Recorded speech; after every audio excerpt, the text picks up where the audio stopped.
haces, Eduardo? ¿Cómo estás? Bien, ¿y tú? Muy bien, acá andamos desde la otra punta del mundo, desde Marbella. ¿Cómo estás vos? ¿Todo bien? Bien, bien. Oye, me acuerdo que íbamos a hablar hace un tiempo y estabas en Patagonia, ¿no? Bueno, estaba en La Pampa, claro, en el norte de la Patagonia, absolutamente. Sí, sí, sí, soy Exacto. medio nómade. ¿Y cuándo se da este cambio en tu vida? ¿Cuándo es que das el brinco? Nos vinimos a vivir con mi familia en enero, a principio de enero de este año, sí, ya estamos casi por cumplir el año. Qué bien, qué bien. Y allá son las 10:03 de la noche. ¿Cómo Exactamente. está el clima? ¿Helado o está bien? Claro, yo no estoy acostumbrado a esto de pasar una Navidad con frío, te digo, porque el cambio de temporada es todo un acontecimiento. Igualmente nosotros estamos en Marbella, que es una zona, digamos, de un clima bastante más benévolo que todo el norte de España, Madrid, que tiene un clima más extremo y demás, así que es fresco, pero zafa, días de solcito, no hay mucha viento, no hay mucha lluvia, no me puedo quejar, no me voy a quejar, mira lo que te ¿Y digo. te mudaste temporalmente o algo que no tiene tiempo de salida? No, no tiene tiempo de salida. Seguramente sea no te digo indefinidamente, pero seguramente vaya a ser por un tiempo. Oye, Es la idea. y nosotros íbamos a hablar, ¿qué era? ¿La Navidad pasada? ¿Ha pasado un año o más o menos, no? Totalmente, sí, sí, fue hace mucho tiempo, creo que había sido a fines del año pasado que yo estaba con todo el tema del viaje, así que fue hace un tiempo. Claro, claro. Y me acuerdo que iba a ser como que el mismo tema que ahora, ¿no? Los vinos que te impresionaron, los vinos que te encantaron. Contame qué tenés vos ahí, porque Mira, yo estás a estoy a seca, pico ¿no? seco, digamos. En Argentina diríamos estoy a pico seco, pero vos me gusta ese Coravin. A ver, mira, tengo aquí, te voy a contar algo. Yo cuando arranqué con esto en el 2005, 2006, a obsesionarme con los vinos, a querer aprenderlo, estuve leyendo tu biografía y como tú también pues creciste en un lugar donde no se tomaba alcohol y que tal vez no estuviste expuesto y de repente pues un vino te cambió la vida y quisiste descubrirlo y más o menos fue al mismo tiempo que yo. Claro, yo hice mi carrera paralelo a esto como abogado, me recibí de abogado justo en el momento en que empecé a aprender o a enamorarme del vino. No sé si por ahí está relacionado, sabes que los abogados toman mucho, ¿verdad? Puede Es ser. así, hay que olvidar las penurias del trabajo, es Sí, así. cuando los jueces lo regañan a uno, le dan por la cabeza. Y entonces cuando empecé en esto, me gustaban los vinos muy masculinos, muy potentes, pelo en pecho, mucha extracción, barrica, alcoholes altos. Y con los años, no sé si es que mi paladar se ha ido poniendo más delicado, más femenino, lo digo con mucho respeto, pero ahora busco más acidez, alcoholes más moderados, narices más aromáticas, tal vez poco maquillaje. Y entonces empiezo con un vino que me ha gustado mucho. Es uno de los pocos que tengo aquí para mostrarte del Nuevo Mundo. Es un vino de California, de Hartford Court. Es un Chardonnay de Russian River, pero con un alcohol moderado y con alma. O sea, un vino con electricidad, con luz, con nervio. Viste que por ahí los Chardonnay de Argentina, perdón, estoy hablando con un argentino, los Chardonnay de California pueden ser muy mantequillosos, pueden ser muy pornográficos, unos vinos ahí demasiado zafados.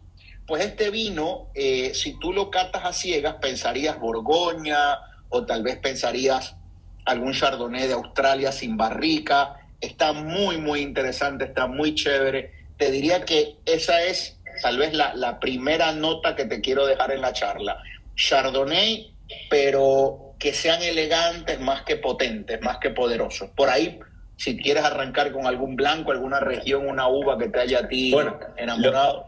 a ver, lo que está diciendo está buenísimo porque más allá de tu gusto personal, también es cierto que fue una tendencia que cambió mucho en el mercado. A mí me pasa lo mismo, o sea, vos lo que decís también no solo define el estilo de vino que nos gusta, sino también el estilo de vino para el que fue virando el mercado internacional del vino en el último tiempo, porque cuando nosotros arrancamos hace 10 años quizás, era mucho más usual ver inclusive, o sea, tanto en tintos como en blancos, estilos de vino mucho más intensos, cosechas un poco más tardes, alcoholes más altos, mucho más uso de barrica, ¿no? Esta idea del Chardonnay norteamericano súper cargado de madera y así con esa nota bien de manteca, ¿no?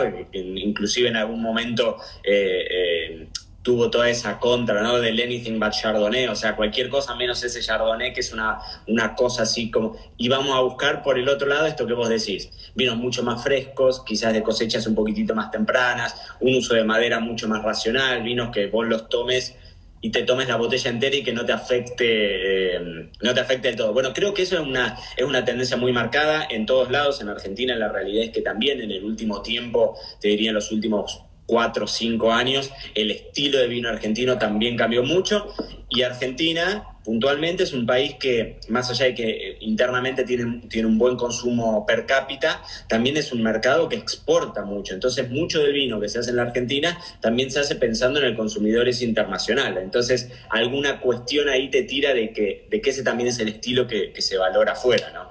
Inclusive, acá me pasó en España. Yo, como te digo, estoy viviendo desde hace poco tiempo, uno estudia, yo viajaba por lo menos una vez al año a España, en los últimos 8 años había viajado muchas veces a España, pero una cosa es verlo como turista y otra cosa es verlo ya estando desde adentro, ¿no? Y viendo la realidad de esa industria desde adentro, y ahí te das cuenta de que es un mundo interminable, y que en esto, viste, que vos decís, bueno, hay tanto estilo que te gusta y demás. Si vamos a la respuesta puntualmente de lo que vos me estás diciendo, yo creo que lo que más me ha sorprendido acá, y acá en España hay como un gran renacer de los vinos blancos, en un país en donde en España había una frase muy famosa que era: el mejor vino tinto el mejor vino blanco es un tinto, porque claro.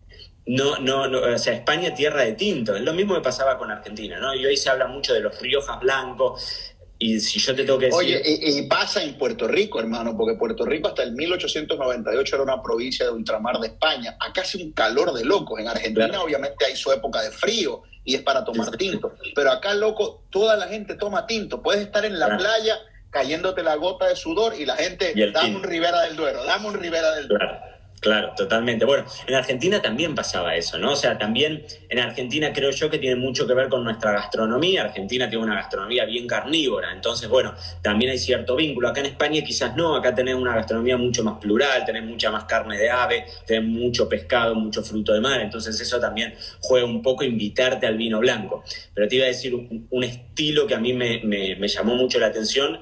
Hoy que vamos a hablar de vinos que me hayan marcado en este 2021, te voy a hablar una y otra vez de Jerez, porque yo estoy en Andalucía, porque estoy muy cerca, porque es una región de vinos que siempre me ha gustado, que yo conocía, pero que ahora estoy yendo casi una vez por mes a visitar, y el concepto de los vinos de pasto, o sea, los vinos blancos que no vienen con encabezados de alcoholes, ¿no? Y con alcoholes más bajos y demás. Es un estilo todavía chiquitito, incipiente, muy de nicho, absolutamente de nicho, pero con un potencial que es tremendo. Así que si te tengo que decir estilos que me hayan sorprendido mucho, definitivamente te diría los vinos de pasto de Jerez, y en general los vinos blancos andaluces. Hay cosas muy interesantes que se están haciendo acá en la zona, y es poco conocido. Qué interesante lo que me dices, porque he entrevistado, me imagino lo conoces también, a Luis Gutiérrez, el gran catador de Wine Advocate, gran tomador de Jerez Tranquilo.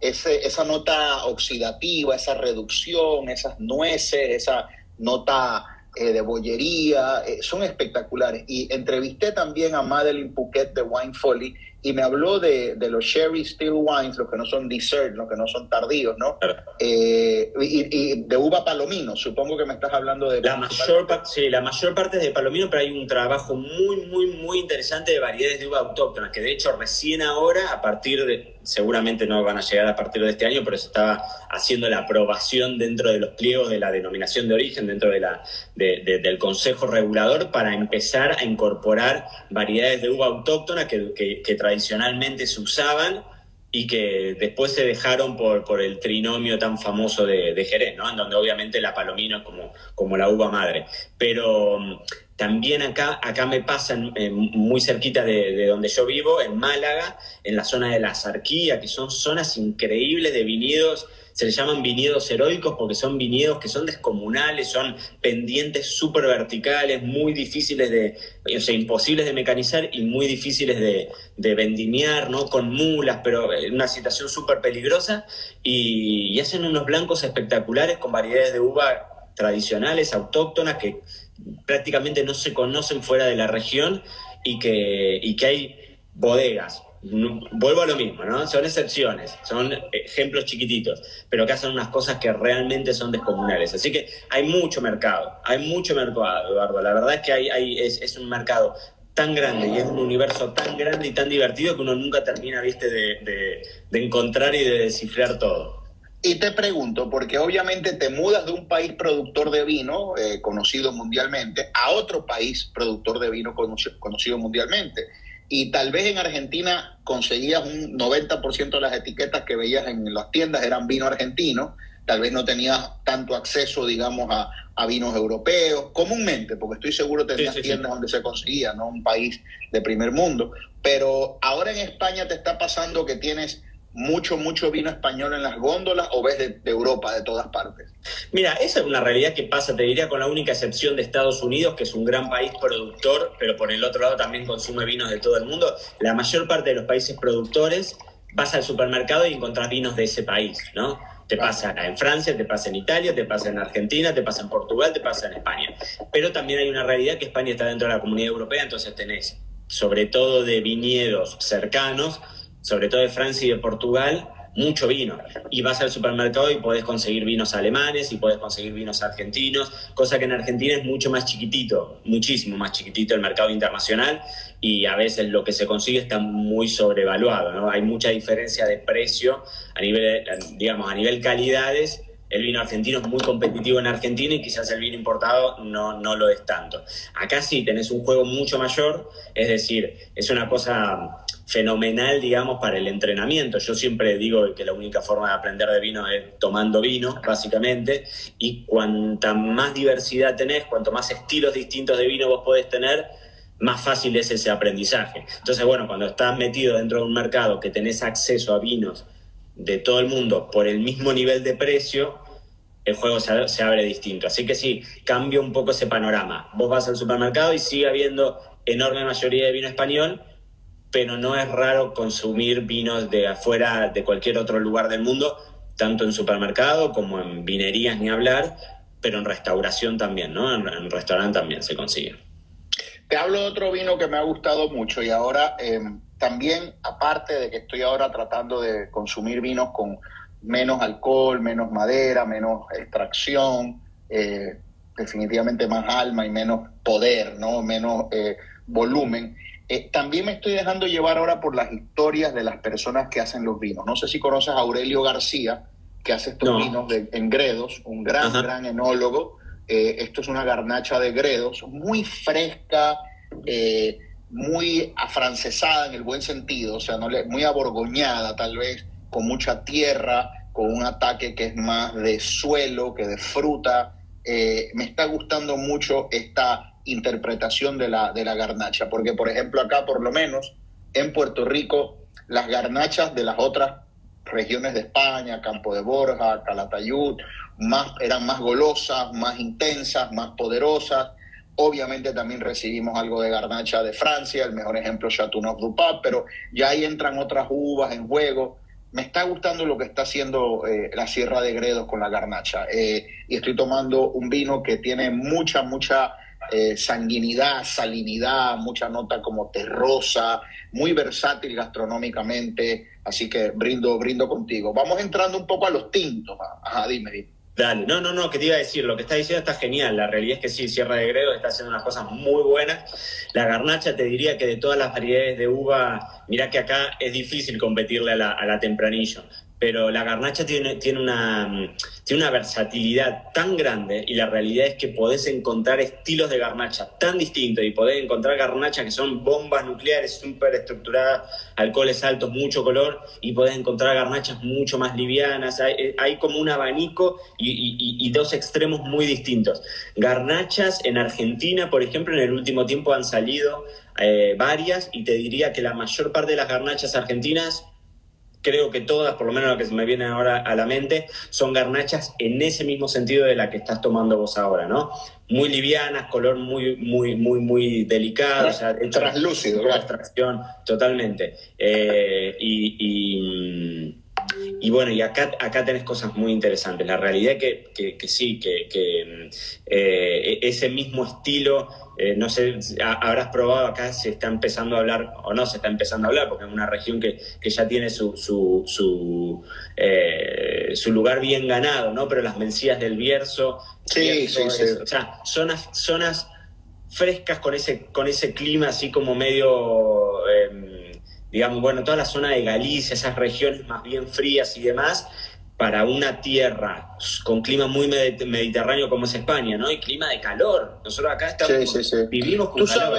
Tú sabes que Alejandro Vigil, a quien he entrevistado varias veces, también me dijo un poco lo que me dices de Argentina, ¿no? Que hay un destino mediterráneo insoslayable, que por ahí van a hacer unas garnachas de calidad. Él también está experimentando y está haciendo unas garnachas de ese estilo. Y definitivamente dices Mencía. Mencía me encanta, he estado tomando algunas Mencías. Esta garnacha y la Mencía tienen una frescura intrínseca, como natural, como unos mentoles, como una fruta sana, muy viva, que refresca, que sientes pues que hay allí un trabajo de campo, ¿no? Que no es un trabajo hecho en la bodega o con la madera. Excelente. Ahora me dijiste Jerez, ahora llévame a otra uva, región, país que te haya volado la cabeza. Bueno, obviamente que de Argentina estoy todo el tiempo probando cosas, porque la realidad es que acá se consigue mucho vino argentino, muchas novedades de vino argentino, así que aunque este año me haya ido, también hay mucho enólogo argentino haciendo cosas muy interesantes acá en España, ¿no? De hecho, bueno, Gerardo Michelini y Andrea Mufato están haciendo cosas con Manu Michelini, con el hijo, están haciendo cosas muy interesantes con Mencía también. No, una cosa que te quería decir mientras vos hablabas, así como entre paréntesis, justo hoy estaba escribiendo un posteo, ¿no? Una publicación que va a salir en estos días sobre recomendaciones de vino para esta época del año, ¿no? Y una de las cosas que decía, a vos te pasa en Puerto Rico, a mí no tanto porque está más fresco acá, pero pasa en Argentina, pasa en todo el hemisferio sur, que vienen jornadas en donde uno sabe que le va a dar al alcohol duro y parejo durante muchos días y en un contexto de calor, ¿no? Entonces, es buenísimo irnos por este estilo de vinos, de alcoholes más bajos, más frescos, que puedas refrescar inclusive, ¿no? Que le puedas dar una media horita antes de la heladera para que lo sientas bien frío. Y ese tipo de cosas hacen que el vino, inclusive estos vinos que ya tienen esa frescura, esa acidez bien natural y bien marcada, tomado un poquitito más frío todavía, lo haces. De acuerdo, me río un poco porque vi tu publicación esa del hígado, me he muerto de la risa con la publicación del hígado. Es que esta época uno, en tu caso no, porque me parece que eres un flaco natural, tú eres de esos flacos que comes y no te engordas, puedes comerte platos de raviolis y no engordas, me parece. Hasta que el cuerpo se dé cuenta. Hasta que el cuerpo se dé cuenta y ahí estamos fritos. Yo soy lo opuesto. Yo huelo comida y me engordo. Pero esta época del año uno come y chupa y come y chupa. Totalmente. Y sabes que, y uno aprende también, ¿no? Y parte del aprendizaje es saber beber con moderación, saber hasta dónde uno llega, porque al día siguiente, si por ahí te pones en pedo, como dicen en Argentina, y te abre un amigo, qué sé yo, un Chateau Lafite, algo así, no, al día siguiente no tienes recuerdo de eso, ¿no? Claro. No tienes forma de recordarlo. Ok, ya te mostré mi garnacha argentina, me acabas de hablar de Argentina. Yo hago un top 10 todos los años y mi tercer vino del año fue un vino de Alto Las Hormigas, de Gualtallarí, con una elegancia, con una nota de nuevo muy aborgoñada, un vino etéreo, un vino lleno de terrosidad, de suelo, translúcido, me voló la cabeza, o sea, fue el mejor vino de toda Sudamérica que tomé este año, porque no voy a revelar el 2 y el 1, eso viene en estos días, fue ese paraje Gualtallarí de Alto Las Hormigas. ¿Hay alguna bodega, alguna uva, alguna región que quieras resaltar de Argentina? Porque mira que después la gente va y compra lo que has recomendado. Sí, yo siempre trato de ser cautos con mis recomendaciones, porque siempre digo, yo recomiendo un vino, después va al supermercado o a la vinoteca, no lo conseguís y es como que uno se termina frustrando, ¿no? Pero sí me quedo con esto que decís de regiones. En Argentina en los últimos años, en esta idea de irnos cada vez más alto en la montaña, ¿no? Descubriendo zonas que durante años eran inhóspitas y donde no había producción de vino siquiera. Bueno, Gualtallarí es una de las regiones hoy más, digamos, mundialmente famosas dentro del Valle de Uco.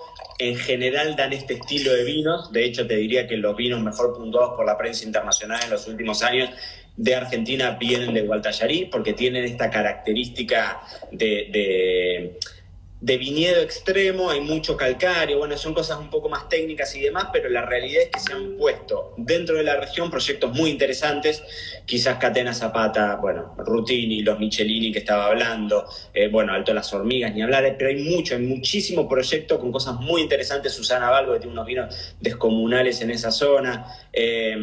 Hay tanto gran vino. Y no solo hay tanto gran vino, sino que es tan difícil pifiarle hoy con los vinos. Es tan difícil ensartarte, comprar un vino y decir, mirá lo que acabo de comprar. Es muy difícil. El nivel de vinos que uno tiene la posibilidad de acceder hoy es muy bueno. Alto Las Hormigas, bueno, es un ícono porque Alto Las Hormigas en su momento fue, te diría que la bodega quizás que más marcó. Mira, ahí el Chef Castro pregunta cuál es el aparatejo ese que...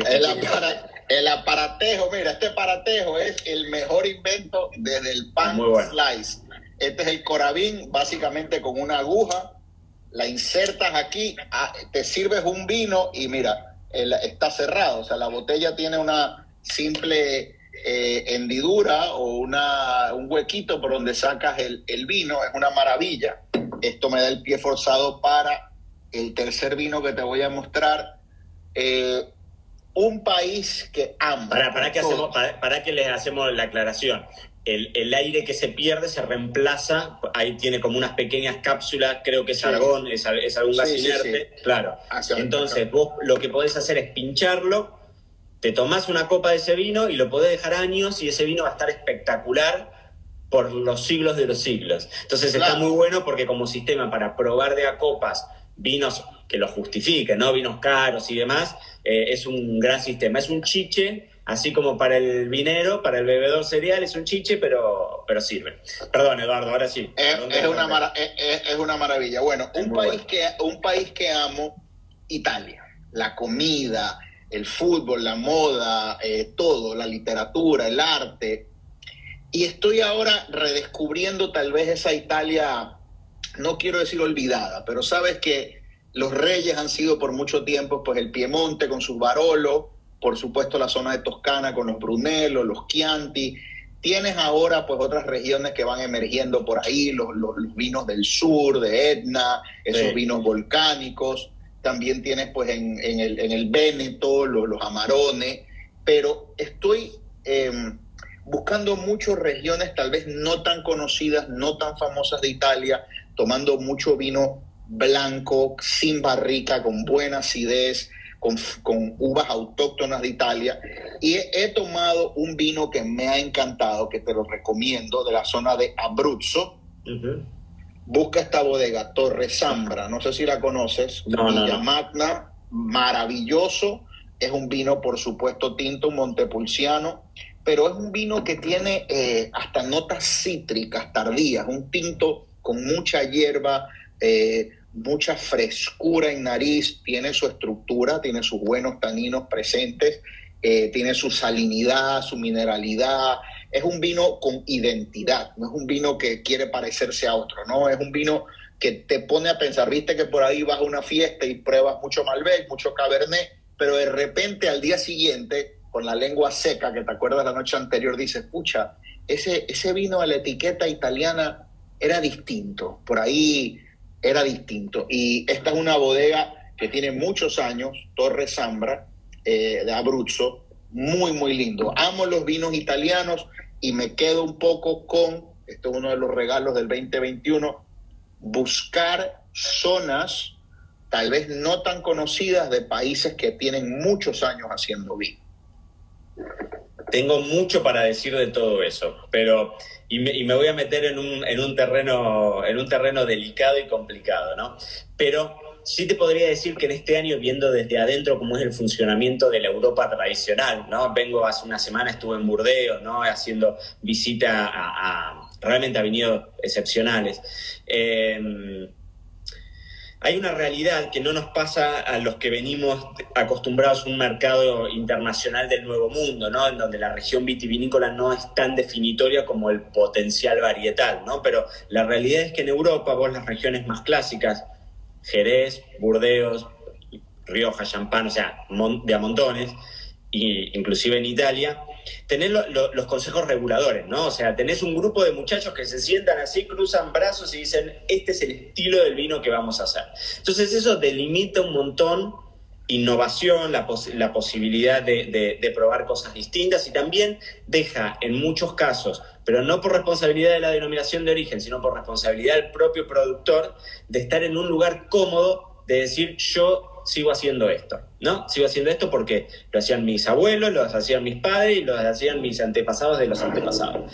Hay una realidad que hoy, en un mercado en el que está explotado de oferta, vos vas a una góndola, no terminás de entender la cantidad de cosas que tenés. Muchas de las grandes novedades, curiosidades, de las cosas que más te vuelan la cabeza, de ese vino que te queda recordando, viene de regiones completamente fuera del usual. O sea, vos estabas nombrando regiones, digamos, que marcan tendencia. Acá en España se empiezan a hablar de todos los vinos que vienen de las islas. Pasa lo mismo con Córcega, pasa lo mismo con Sicilia, pasa lo mismo con Cerdeña, pasa lo mismo con los vinos de las Canarias.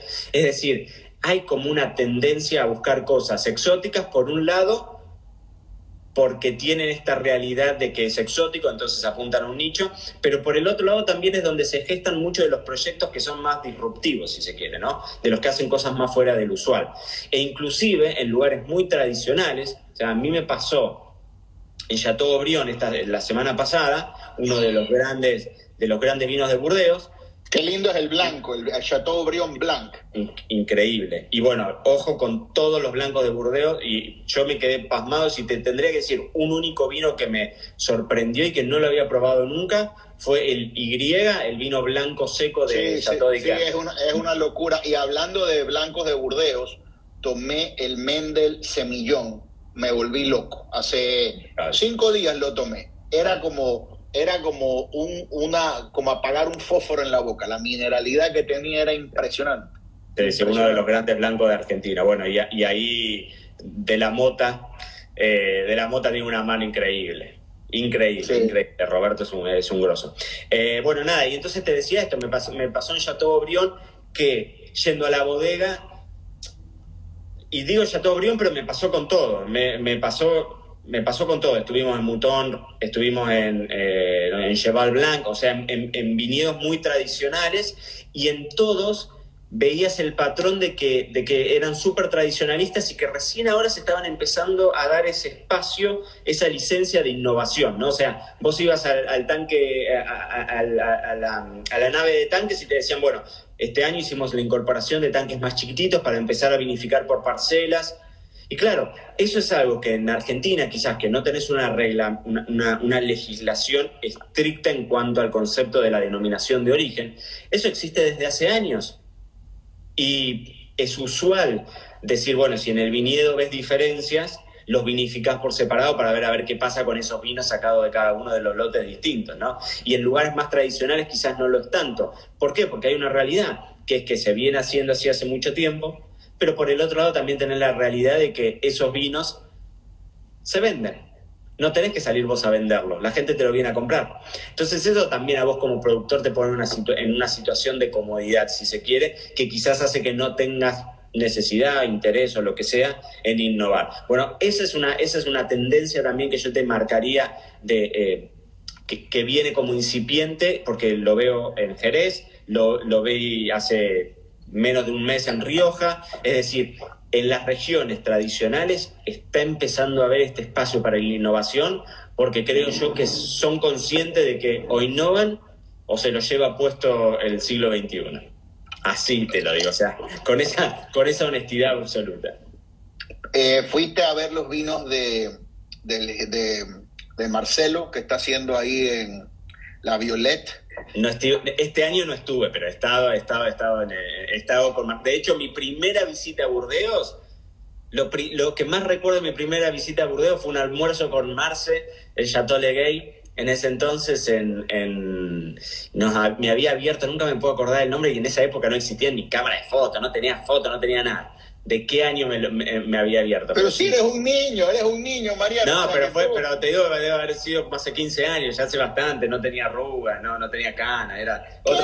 ¿Qué edad tienes, Mariano? 36. 36, yo tengo 44, eres un chico, o sea, Somos dos pibes, tú empezaste a chupar vino a los 13 años, entonces. ¿No? Casi, te digo, casi no. Empecemos a decir a los 18 que es la edad de legalidad. Legal. Sí, sí, por favor. Tuviste un vino parteaguas, tuviste un unicornio, ese primer amor, ese vino, porque por ahí uno prueba uno que otro. En mi caso fue un Priorato, por ejemplo, que yo dije, escucha, aquí hay algo mucho más que una bebida alcohólica. ¿Cuál fue ese vino que fue ese primer gran amor tuyo? ¿Lo tienes? ¿Existe? No. Y de hecho tengo una frase que es que yo nunca he sentido emoción por un vino. ¿Viste que vos decís, uy, este es un vino que me emociona? A mí el vino me da ganas de tomarlo. O sea, ya, okay. Soy absolutamente honesto. No siempre hablo de un primer vino que recuerdo haber tomado, porque yo no tomaba vino hasta que me puse a estudiar la carrera de sommelier en Buenos Aires. Y bueno, entonces sí tengo ese vino, ese Santa Silvia rosado dulce, que fue el primer vino que me sirvieron y que lo recuerdo porque no fue algo, digamos, que vi la luz, ni mucho menos. De hecho, mi camino fue casi inverso, o sea, yo me metí a estudiar de vino justamente porque me interesaba conocer mucho más que porque me gustaba el vino. De hecho, no tomaba vino hasta que no empecé a estudiar. Y así por ahí, y tus viejos cuando le dijiste voy a estudiar y ser sommelier, es como cuando le dices voy a ser actor, que te dicen, bueno, buena suerte, ¿no? Yo estaba estudiando, pues yo de hecho tengo una licenciatura en comercialización, en marketing, y nunca la dejé a esa carrera, ¿no? De hecho hice las dos carreras en paralelo, las terminé en paralelo. No sé qué hubiese pasado si algún día venía, porque encima en mi casa no se tomaba alcohol. No sé si le hubiese dicho a mis viejos, me voy a dedicar a los vinos, porque encima en mi casa no se tomaba vino, o sea, es una cosa medio loca. Pero no, apoyan al día de hoy. No creo que hubiese habido mucho problema. ¿Tus viejos están en Argentina? No, viven a 4 cuadras de mi casa. Se vinieron a vivir acá y mi hermano también se vino a vivir acá. Así que estamos todos los Braga, cruzamos el charco. ¡Qué maravilla, qué maravilla! ¿Y tu señora también es argentina? Flor es argentina, nos vinimos con los 3 nenes, que yo tengo la más chiquitita mía, tenía 2 meses cuando nos vinimos. Ahora tiene 1 año. Así que fue todo una odisea. Te pregunto, hermano, porque yo quiero mucho a tu país, he estado en Argentina, siempre, pues, nací en Ecuador, vivo en Puerto Rico, me siento puertorriqueño porque me fui de Ecuador muy chico también, a los 13 años, o sea que he hecho mi vida acá. Puerto Rico no se hace vino, pero se consigue lo mejor de lo mejor, porque es un territorio de Estados Unidos, pero es un país latinoamericano, hispano. Pero quiero mucho a la Argentina, me encanta, tengo muchos amigos argentinos con los que juego fútbol. Cuando vas a Burdeos, tú eres un embajador de tu país y pues dices, soy de Argentina. ¿Qué es lo primero que se les viene a la mente? Malbec, Catena. Sí. No, Malbec, y hay mucha.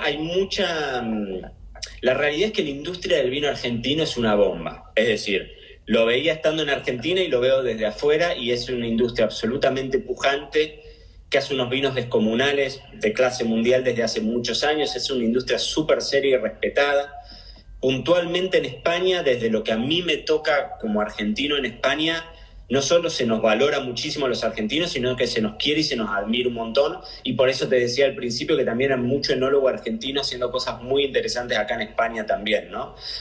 Con una mentalidad distinta. Quizás Argentina es un país productor, pero es menos tradicional, ¿no? Europa es más tradicional. En Argentina el vino nos corre por las venas también, pero hay un poco más de licencia en la innovación. Es un buen mix entre toda nuestra herencia italiana y española, básicamente, pero metemos una tapa rosca y no nos asustamos, ¿no? O sea, hay como un mix interesante. Y nada, en ese sentido la realidad es que, digamos, es una industria conocida. Acá puntualmente hay mucho mercado para el vino argentino, que yo desde afuera pensé que no lo había, porque por esto que te digo, que al ser España un país productor, en general los países productores consumís la mayor parte de tu propio vino. Y haciendo una nota al calce, en otra de mis grandes pasiones, el fútbol. Las generaciones por ahí de nuestros antepasados, no tan antepasados, pero tal vez los mayores, era todo Maradona. Cuando decía, ¿te pasa con Messi o sigue siendo Maradona? No, y bueno, acá es Messi porque imagínate que encima llegamos y Messi se va del Barcelona. No, oye, yo te iba a preguntar eso, dije, ¿qué cagada? O sea, Mariano lo pudo haber visto y se va.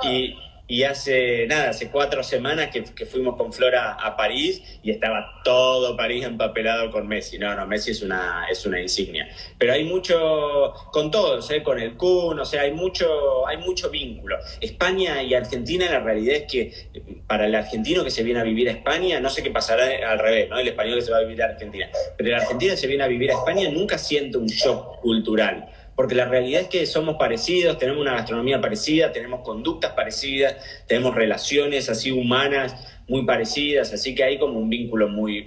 Sí, un vínculo de nacimiento. Bueno, te voy a enseñar mi penúltimo vino. ¿Estás bien de tiempo? ¿Estás bien de tiempo, hermano? Absolutamente. Ok, mira, este es un vino hecho por una familia que quiero. He entrevistado a Noelia. Otra persona que entrevisté, el gran Tim Atkin, que sabes que hace su guía todos los años y tiene como primer cru, segundo cru, tercer cru. Te voy a llevar a una Ribera del Duero, pero una Ribera del Duero hecha a un estilo más, por lo menos este vino, porque hay otros vinos que son más fieles a esa identidad, pero de bodegas Callejo, parajes de Callejo. No sé si has tomado este vino. Sí. Noelia Callejo es lindísimo, es hermoso, sí. No tiene tantísima barrica, tiene una jugosidad, tiene exuberancia, tiene esa nota clásica, ¿no? De el balsámico, por ahí tienes ese membrillo, pero amo este vino, es un vino muy fácil de tomar, muy sedoso, muy aterciopelado en boca, con mucha floralidad. Me gusta por ahí ver en algunos tintos características de blanco. Puede ser una locura lo que te acabo de decir. Pero totalmente. Y cada vez más en la búsqueda de estilos enológicos empezás a encontrar casos. El otro día estaba hablando con Santi Deicas, de Familia Deicas de Uruguay. Imagínate. Y hablaba de un tinto, de un tanat, que tenía notas de pomelo y notas cítricas, que decía, esto es increíble de encontrar en un tinto, ¿no? Y cada vez más quizás tiene que ver también con este estilo enológico. Bueno, Ribera, acá está el concepto de las 3 R, ¿no? Rioja, Ribera y Rueda, como diciendo, bueno, esas son las 3 regiones que más se venden. Y eso lo ves en todo, lo ves en la cantidad de espacio que ocupan en una góndola, en la cantidad de espacio que ocupa en una carta de vinos. De verdad Rueda, más que Rías Baixas, o sea, Verdejo de Rueda más que Albariño. Totalmente, wow. En supermercados y demás, absolutamente. Y está empezando a tomar mucho, así como bastante subrayados y mucho auge, el tema de los Rioja blancos, ¿no? Que siempre fueron como un mercadito. Amo los Rioja blancos y estate pendiente para mis próximas publicaciones de los vinos del año. Me tomé otro día. No quiero spoilear nada. No, pero el otro día me tomé de Allende, de Finca Allende, un Rioja blanco que era principalmente pues Viura y Malvasía. Era una locura, son una belleza. Y por ahí tienen tal vez un conector con esos vinos de Jerez, en esa nota como mineral, oxidada. De oxidado, ¿no? Hay mucho de ese estilo, de blanco oxidado en esas zonas. Pero bueno, volviendo a Ribera, lo que quizás tienen Rioja y Ribera, sin que suene mal lo del concepto de comodín, es que son vinos que tienen unas complejidades tremendas, pero son vinos accesibles, fáciles de disfrutar, ¿no? Sí. No son vinos como el Priorato, no son vinos inclusive como una Mencía de Bierzo, que son estilos que te tienen que gustar. El Rioja y sobre todo el Ribera, ¿no? Como concepto general y con todas sus aristas, pero el Ribera como concepto general son vinos muy, muy comodines. Yo me siento muy a gusto con el Malbec mendocino, ¿no? Como un vínculo en que decís, bueno, estemos comiendo lo que estemos comiendo, va a quedar bien un Ribera. Oye, igual pasa en este lado del mundo con el Merlot. El Merlot es como un punto medio entre el Pinot Noir y el Cabernet, ni es tan fuerte ni es tan delicado. 100% de acuerdo contigo. Y pasa más con Ribera que con Rioja, porque Rioja puede ser muy ácido. Mucha gente lo encuentra demasiado ácido. Sí. Yo amo los Ribera, pero yo quizás era un tipo más de Ribera que de Rioja. Hoy me siento más de Rioja que de Ribera. Claro. O sea, si me entrevistara yo a mí mismo hace 15 años, era mucho más de Ribera que de Rioja. Ahora soy más de Rioja. Al revés, sí. Y encontrás también una diversidad incipiente, porque vuelvo a lo mismo, en esas regiones que vos decís son regiones tan tradicionales que está todo dicho, cuando las vas y las visitas, te das cuenta de que no, que todavía siguen descubriendo cosas y están innovando y que buscan, viste, distintos estilos o distintos perfiles y empiezan a jugar con distintas formas de vinificación. O sea, el otro día vuelvo a Burdeos, pero no me acuerdo, creo que fue en Chateau Pichon, que tiene unos vinos que para mí fue lo más interesante de ese lado del río. El Departamento de Investigación y Desarrollo tenían ánforas de barro y tenían huevos de cemento, y vos decías, bueno, estos lugares que son súper tradicionales también van detrás de la innovación o de intentar ver, y tienen ese área específica para salirse del molde e intentar en lugares donde vos decís, ya está, ya tantas generaciones pasaron que ya probaron todo. Bueno, no pasaron y probaron todo, todavía hay espacio para. Definitivamente. Y también en Ribera del Duero están haciendo unos vinos blancos con albillo maravillosos.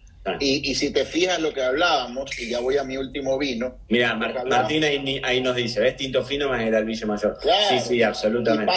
Y pasa mucho con el Shiraz, y a veces le ponen un poquito de Viognier, le ponen un poquito de uva blanca, que quedan deliciosos. Bueno, ahora regreso a este lado del mundo, y esta es una historia de amor muy bonita. Este es un vino que lo hace un amigo, un querido amigo. Por ahí, en los años 90, principios de los 2000, se hizo muy popular en California una bodega que se llama Pats and Hall, que hacían principalmente Chardonnay y Pinot Noir.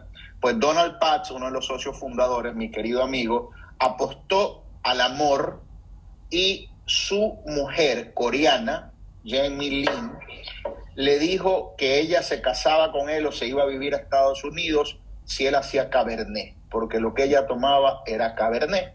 Entonces, imagínate un Pinot Master, un Jedi del Pinot, haciendo Cabernet en Napa, donde hay que controlar un poco la velocidad, ¿viste? Porque un Cabernet de Napa se te puede ir de las manos, en volumen, en poder, en extracción, te puedes hacer mierda si vas a 200 millas por hora. Entonces, este Cabernet es ella. Ahí está un poco rojo porque mi esposa le dio un beso para hacer un video. Este es un Cabernet de Napa, pero con un alcohol de Pinot Noir, ¿ok? Es un Cabernet con una interpretación muy afrancesada. Tienes la generosidad del sol americano, del sol de Napa, del sol de California, que no necesariamente es, bueno, ahora con el cambio climático creo que en todas partes hace un sol de locos, pero tal vez en Burdeos un poquito más retante, ¿no? Esa luz solar. Pues este es un Cabernet hecho por un hombre que dominó como pocos, y sus vinos están muy puntuados, Donald Pats. Si algún día visitas California, me encantaría que lo conozcas, que está haciendo Cabernet porque apostó a conquistar a su esposa y le puso, esta es como una caricatura de su esposa en la etiqueta, y es un Cabernet con mucha alma, ¿no? No es un Cabernet de mucha potencia ni de mucho roble.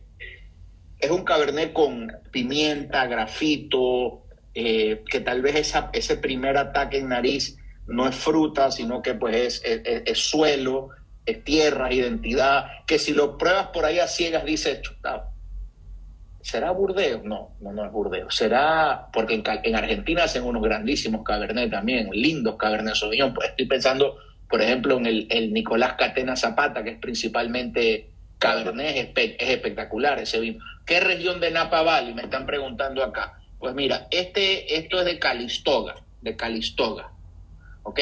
Buenísimo está. Y este es mi vino con el que quería cerrar, porque también hay un hilo conductor con las tendencias. Me parece que es bonito cuando alguien que ha dominado, que ha, mejor dicho, tal vez logrado grandes réditos con una uva, luego transiciona y se muda a otra, a ver cómo le va. Porque también, fíjate que hay un poco de coraje, ¿no? Hay un poco de reto de intentarlo. Ya Donald tiene sus 60 años y después de haber hecho Pinot Noir 25 años, dice, voy a hacer Cabernet. No sé si has visto algo de eso por allá, de alguien que de repente dice, voy a intentarlo con otra uva o con otro estilo.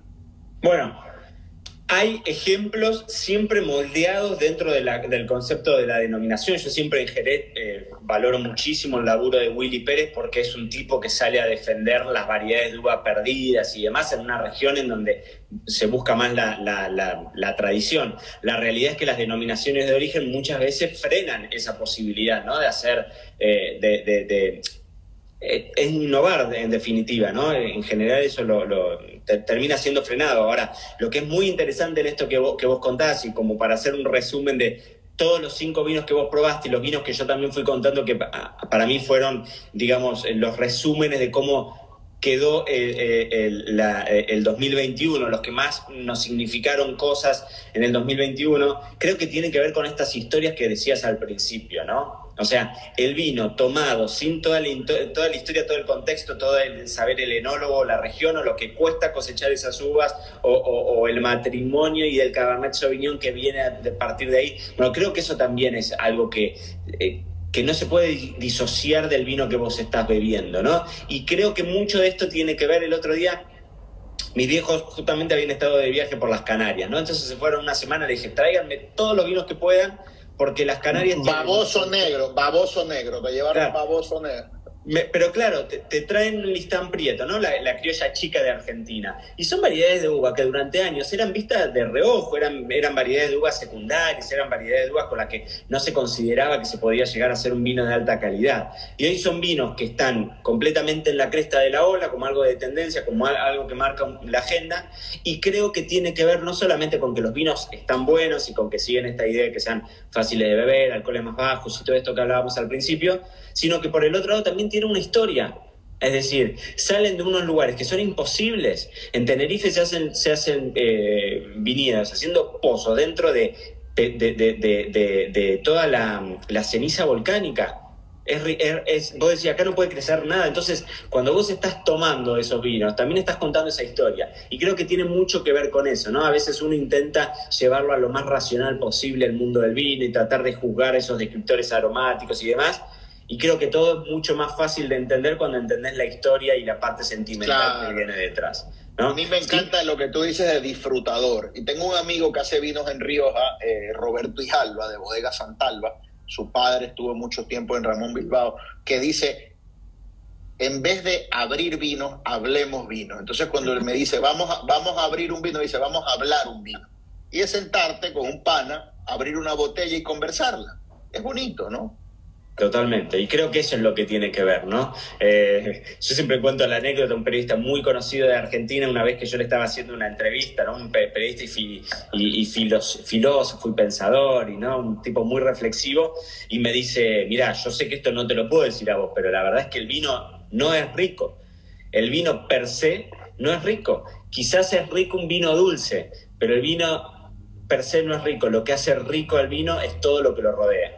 Es el compartirlo, es la historia, es el momento de introspección si es que te lo estás tomando solo, es la costumbre, ¿no? A nosotros nos pasa mucho con el mate en Argentina. Yo me tomo 3 litros de mate por día, mínimo. Ahora, cuando vos sabés lo que es el mate, es ese cuenco que tiene es parecido a un té, ¿no? Es una infusión. ¿Qué hierba? Una infusión ahí. Totalmente. Que no sabe, es agua con orégano.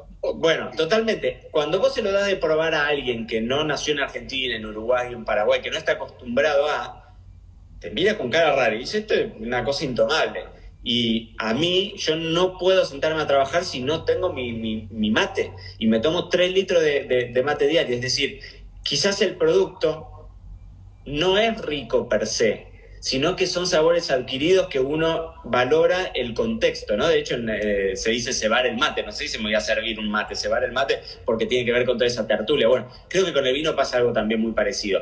Pueden ser ricos y demás, cuando uno ya está metido en el mundo y disfrutás, pero hay tanta cosa en juego, tanta cosa que tiene que ver con la apreciación sensorial. Con el contexto. O sea, yo me he tomado como abogado vinos carísimos, con abogados que están hablando de cuánto dinero ganaron, cuántos carros tiene, y es un vino que tal vez no tiene memoria. Pero me he tomado un vino de $10 viendo un partido de fútbol, comiendo una pizza con mis amigos, y por ahí uno recuerda el pasado, y por eso se dice que no hay buenos vinos, hay buenas botellas, ¿no? Hay buenas botellas. Bueno, las últimas preguntas para ir cerrando, me has regalado mucho de tu tiempo. ¿qué tiene Mariano Braga en su cava? Ojo, vinos comprados por ti, porque por ahí tienes amigos, tienes winemakers que te dicen prueba esto. No, eso no me interesa porque tal vez ahí no le metiste la pasta, como dicen. Pero ¿qué tienes en tu cava que tú vas y compras? Y si se mete un ladrón a tu casa y ese ladrón no es un ladrón agresivo, no te va ni a violar, ni te va a apuñalar, es un ladrón amante del vino. Y ese ladrón lo único que va a tu casa en la noche furtivamente a buscar es tu cava. ¿Qué encontraría allí que tú has pagado por eso? A ver, yo compro mucho vino en los viajes, entonces cuando me voy de viaje compro mucho vino de local, que a veces quizás uno no lo encuentra. Encontraría algunas botellas de mi vino, porque yo hice un vino con Andrés Vignoni, es probable que lo conozca, el jefe de enología de Viña Cobos. Hicimos 2 ediciones de un Pinot Noir, así que tengo algunas botellas ya de ese proyecto que ya este año salió la última de las añadas. Tengo un par de cosechas viejas, pero esos no los había comprado para mí, sino que los había comprado para el restaurante que tenía en La Pampa, y ahí quedaban algunas cosechas viejas de grandes íconos de Argentina, de Estiva Reservada, de Catena Zapata, de Felipe Rutini. Tengo algunas de Finca Altamira, de Achával Ferrer.